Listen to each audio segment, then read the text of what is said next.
Now, fingerprinting is not new. I first wrote about it back in 2010.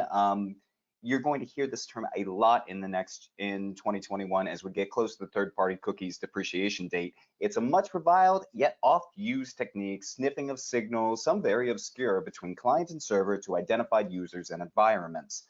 Scammers seem mainly interested in the environments. Devices and geo are the top ones. In this example, this code is looking for Selenium and other browser automation tools to detect if this is a scanner or a test environment, but it's also sniffing for user agent, number of browser plugins, window dimensions, and even the current date. Pat, would you say the majority of malvertising campaigns are leveraging fingerprinting now? Yes, I would say the majority of them are using some form of fingerprinting to deliver the malicious content and ensure that they're going to the right location and the right users. We see fingerprinting a lot to pinpoint specific mobile devices, in fact. And why all the interest there? So mobile is definitely a juicy target for bad actors to begin with. We see the bad actors begin their campaigns going after mobile locations because most people are accessing the internet via their mobile device, and it is harder to identify and detect those.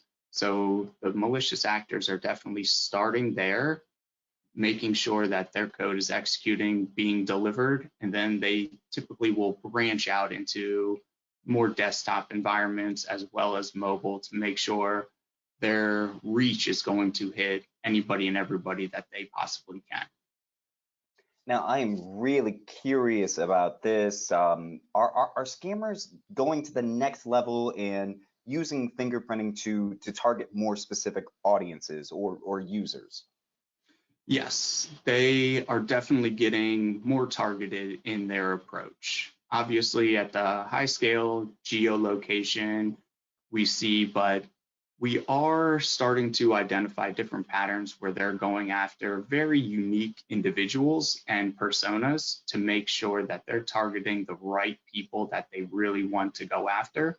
As we've been working with different law enforcement agencies, we have started to identify different nation state actors utilizing forms of fingerprinting to make sure that they are going to deliver their code to the right people and not deliver any extra code to people like the media trust who are trying to identify and find that extra code.